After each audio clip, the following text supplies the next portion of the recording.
Hola, ¿qué tal? Muy buenos días. Me da mucho gusto que nos acompañen en mi cita médica. La semana pasada hablábamos de esta enfermedad que nos tiene angustiados a todos, la que ocasiona la pandemia COVID-19.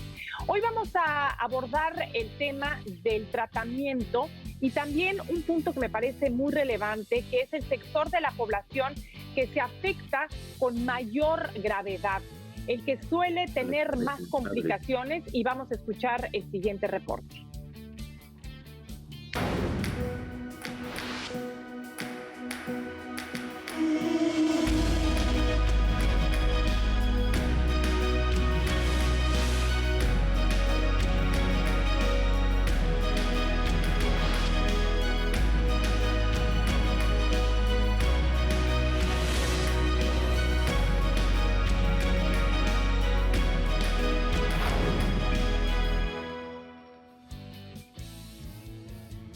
Desde el inicio de la pandemia de COVID-19, el personal médico hizo hincapié en el desenlace potencialmente fatal de la infección en personas de edad avanzada y con enfermedades crónicas. De acuerdo con la Secretaría de Salud, en México cerca del 30% de la población padece de hipertensión arterial. Nuestros pacientes cardiovasculares tienen condiciones que nosotros los médicos llamamos hemodinámicas o circulatorias, toman medicamentos que de alguna forma hacen que sus defensas contra cualquier tipo de proceso infeccioso estén disminuidas. Además de la necesidad de contar con un sistema inmunológico fuerte, para combatir al virus se requiere que los órganos vitales estén en buenas condiciones. Y es que tan solo la fiebre hace que aumente la frecuencia de los latidos del corazón. Forzosamente es indispensable tomar en cuenta que el primer órgano o el primer sistema, además del respiratorio, que seguramente va a sufrir las consecuencias de la infección por coronavirus, es el aparato cardiovascular. La diabetes, que según la Federación Mexicana de Diabetes afecta a por lo menos 10% de la población en México, también es un factor de riesgo para sufrir complicaciones por COVID-19. Las personas con cáncer igualmente forman parte del grupo de alto riesgo, independientemente de su edad. Es un riesgo alto. Son niños que tienen su sistema inmune, sus defensas muy bajitas. Entonces sí los puede complicar. En todas las personas de edad avanzada o de cualquier edad, incluso niños con enfermedades crónicas, ya sea cardiovasculares, pulmonares, diabetes o cáncer, es indispensable extremar precauciones.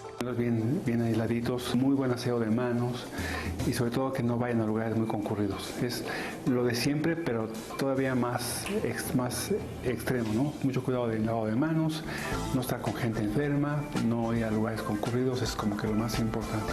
Y por supuesto, como cualquier infección, un niño con cáncer que tiene fiebre, es una urgencia para que acuda al hospital. Para el resto de la población, se recomienda el sano distanciamiento social, además del lavado de manos frecuente y consultar al médico, de preferencia vía telefónica, en caso de presentar síntomas, siguiendo sus indicaciones al pie de la letra. Bueno, me da mucho gusto dar la más cordial bienvenida en mi cita médica a dos eminencias en medicina, la doctora Rosa María Wong, profesora investigadora e infectóloga pediatra con posgrado en ciencias médicas. Doctora, muchísimas gracias por acompañarnos en mi cita médica. También está con nosotros el doctor Alberto Juan López Vascopé, anestesiólogo intensivista, jefe de terapia respiratoria del Hospital Ángeles México y profesor de posgrado de anestesia. Doctor López Vascopé, muchas gracias por acompañarnos esta mañana en mi cita médica. Gracias, buenas tardes. Bueno, vamos a empezar por ahondar un poco en esta cuestión de la sintomatología, porque cada vez se van agregando más manifestaciones clínicas, doctora Wong, a la lista de padecimientos y de síntomas que tiene la persona con COVID-19. Se habla obviamente de tos, se habla de insuficiencia respiratoria, de la sensación de falta de aire, de fiebre, algunas manifestaciones del dolor de garganta. Y entonces lo que sucede es que ahora también se habla de síntomas cutáneos en la piel, que puede haber manifestaciones, y también en los casos complicados de problemas de la coagulación, doctora Wong. Cada vez estamos viendo, conforme va pasando la enfermedad, que estamos observando otro tipo de manifestaciones clínicas. Aquí tenemos, por ejemplo, reportes de algo que se llama un exantema, que es un rash, que son como puntitos rojos que salen en la piel, y esto se ha asociado a pacientes que tienen el COVID-19. Otra cosa que se ha estado observando también, sobre todo en los reportes de patología, es que existe una gran cantidad, existe una gran cantidad de personas que pueden tener dentro de los pulmones trombos. Entonces sí tienen este problema de la coagulación, ese es uno. Y existe un reporte que es también mucho más reciente, en el cual lo que se ha demostrado también es que en niños puede haber lesiones como de vasculitis en los dedos. Eso también se ha reportado. Y otro de los síntomas que también pueden presentar es que dejan de percibir el sabor de las cosas o pueden dejar de oler adecuadamente, y esto aparentemente pues también son signos asociados al COVID-19. Entonces, de hecho, justamente, sí, aquí en la Universidad de California, Campus San Diego, los investigadores se dieron a la tarea de investigar casos con esta sintomatología que usted menciona, ¿no? La sensación de que perdieron el gusto y perdieron el olfato.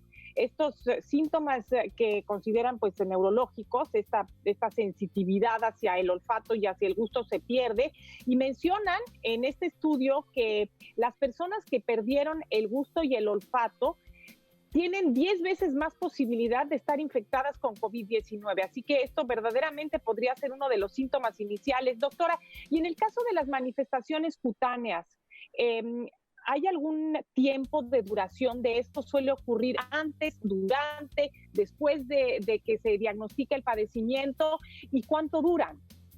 Bueno, lo que se ha reportado de las manifestaciones cutáneas son aproximadamente en el momento que empiezan con tos, con fiebre, después de eso sale el exantema, y pues sí es un par de días lo que se encuentra el exantema y se quita solito.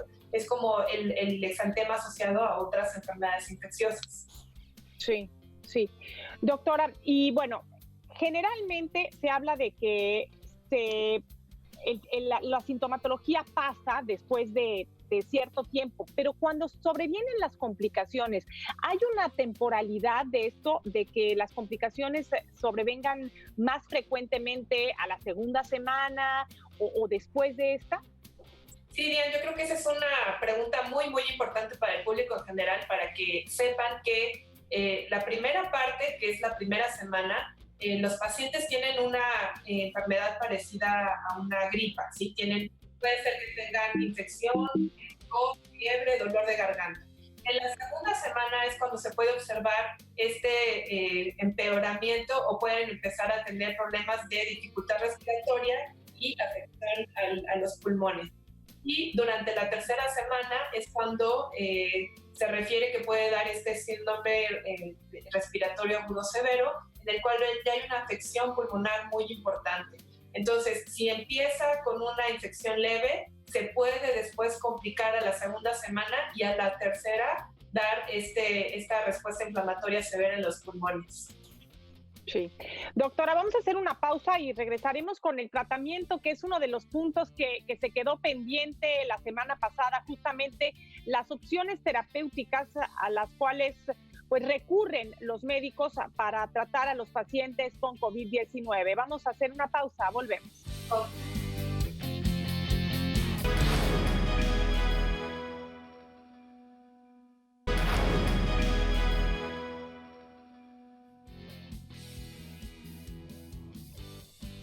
Gracias por continuar con nosotros en Mi Cita Médica.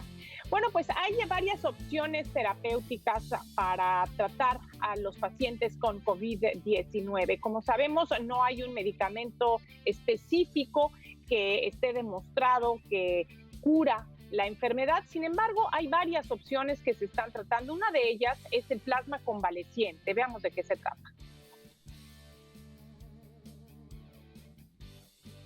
El uso del llamado plasma convaleciente no es una novedad.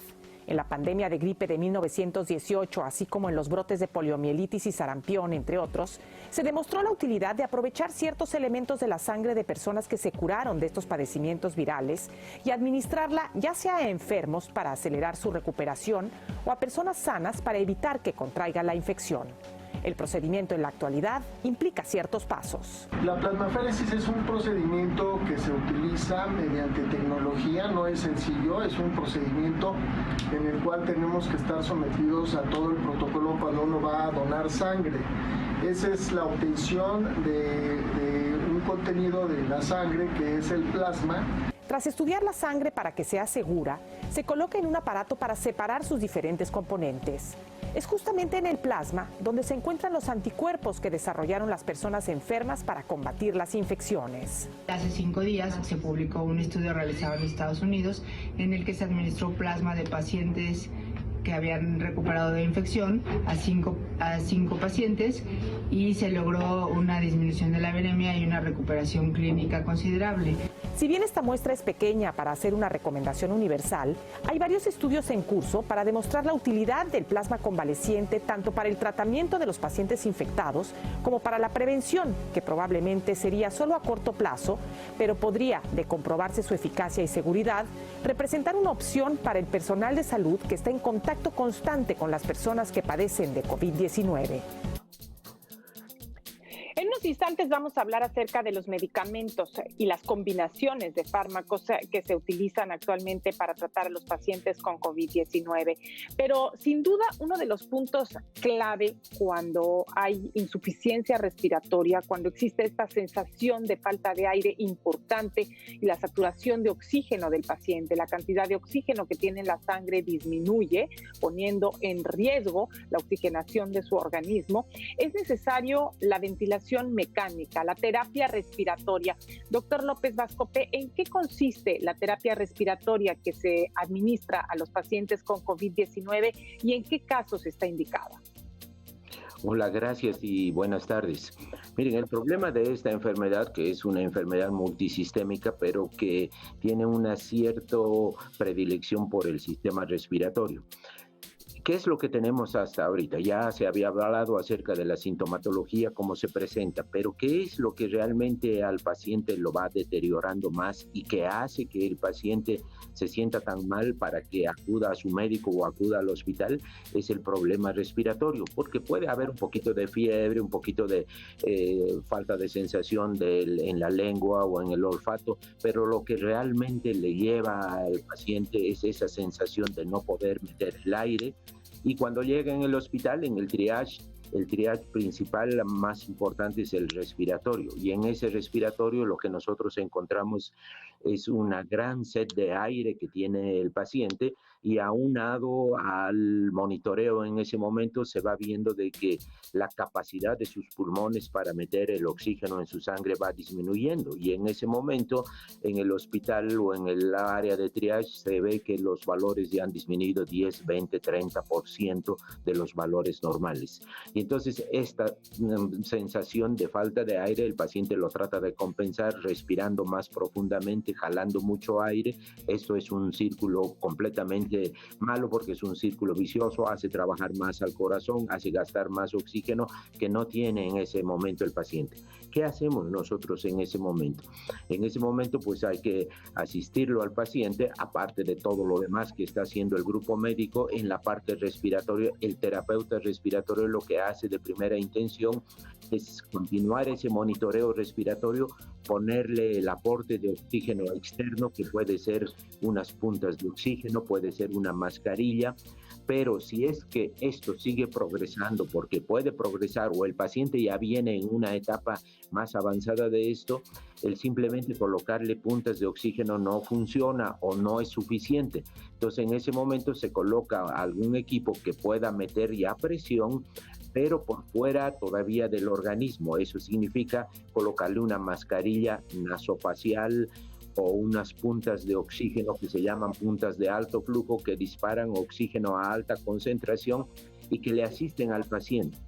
La gran mayoría de los pacientes se quedan en esta fase y con la asistencia en general global de los medicamentos, los sueros, la posición del paciente, más esto, ahí se quedan, ahí se mantienen unos días y de ahí pueden salir adelante. Pero hay un grupo muy pequeño que será de los que llegan al hospital un 3 a un 5% en que esto sigue avanzando, lo que le va quedando de pulmón sano no es el suficiente y necesita intubación endotraqueal. Eso significa que en realidad ya hay que ponerle un tubo para que pueda respirar el paciente conectado a un ventilador artificial. Cuando llega a esta situación, el paciente normalmente está crítico. Se tiene que manejar en una unidad de terapia intensiva. El ventilador tiene que ser un ventilador especial porque no son simplemente los AMBUS, que son los sistemas que llenan de aire los pulmones. Esta es una manifestación seguramente la más severa de lesión pulmonar, por lo tanto requiere un equipo de ventilación mecánica sofisticado. Sí, doctor, muchas gracias. Vamos a regresar en unos instantes, hacemos una pausa y continuamos con esta charla con usted y con la doctora Wong. Gracias.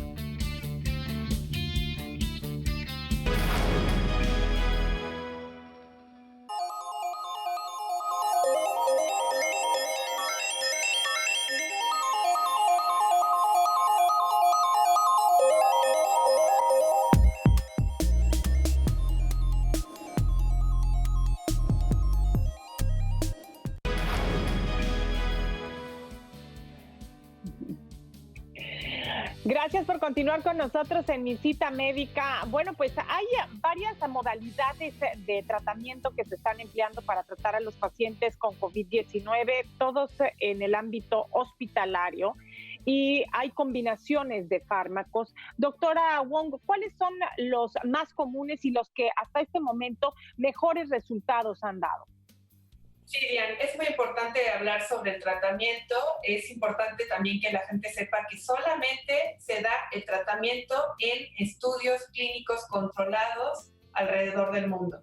En un principio los chinos habían reportado que el uso de la hidroxicloroquina y la cloroquina, que son antimaláricos, y que la hidroxicloroquina se utiliza para el lupus eritematoso y para la artritis reumatoide, esos daban buenos resultados. En realidad, ahorita hay una gran controversia porque se reportaron unos estudios por franceses, y ellos lo que dijeron fue que la combinación de hidroxicloroquina con acitromicina daba muy buen resultado.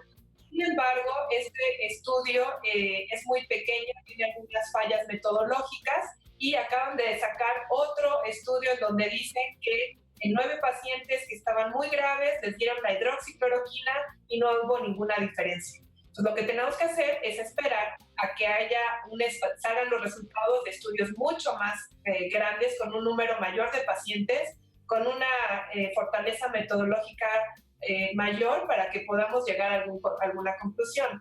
Otro de los medicamentos que se estuvo utilizando es el ritonavir-lopinavir. Sin embargo, ya salió un estudio clínico controlado donde dicen que no hay gran diferencia, aunque este medicamento se utilizó para pacientes muy graves. No se sabe qué tanta utilidad tiene en pacientes que no son graves. Este ritonavir-lopinavir es un medicamento que se utiliza para pacientes con VIH. Ahora, también tenemos otros medicamentos como inhibidores de interleucina 6, ¿sí? Que es el tocilizumab. Lo que han reportado es que tiene muy buenos resultados porque disminuye en formas tempranas. Si se utiliza en formas tempranas, puede evitar esta gran inflamación pulmonar que se da en esta tercera etapa que habíamos hablado.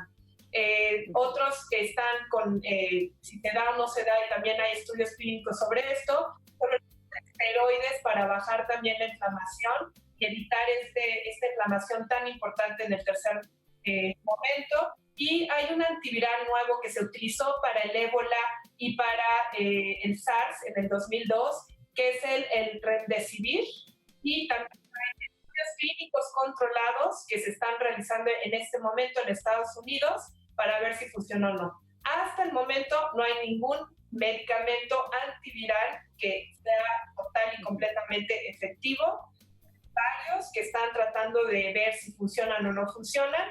Y bueno, hay un estudio también australiano, pero eso fue en células in vitro, en el cual el uso de la ivermectina, que también es un antiparasitario, supuestamente funciona, pero pues no lo sabemos. sea, inhibió el crecimiento del virus en células in vitro, pero no sabemos si ya dándoselo a los pacientes con el medicamento y con la inflamación realmente funciona o no.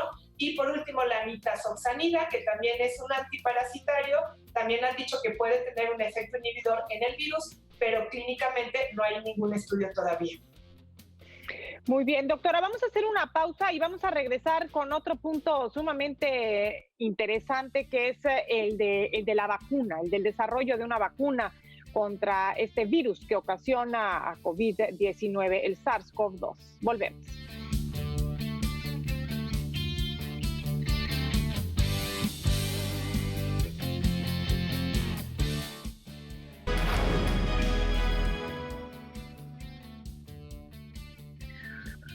Doctor López Vascope, para las personas que tienen un oxímetro de pulso en su casa, ¿cuál es la saturación de oxígeno a la cual tienen que dar aviso al médico? Porque se habla de que una saturación de oxígeno normal es del 95%. Sin embargo, ¿a partir de qué momento se recomienda que llamen al médico las personas que tienen COVID-19? Sí, esto depende mucho de dónde está viviendo la persona.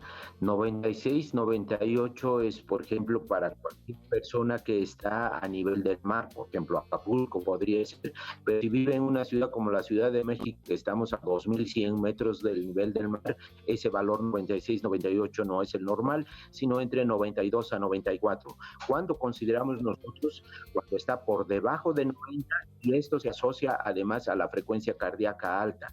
Si los dos, la frecuencia cardíaca está alta y el otro está por debajo de 90, debe de avisar a su médico. Sí. Doctor López Vascope, muchísimas gracias. Se nos volvió a terminar el tiempo y no alcanzamos nuevamente a hablar de la vacuna, que es un tema que me interesa muchísimo. Así que el próximo martes les prometo que vamos a hablar acerca de todos los avances en torno a las vacunas. Doctora Wong, doctor López Vascope, gracias a usted por la atención. Muchas gracias, buenas tardes, saludos al auditorio. La fase 2 corresponde a demostrar dicha información en...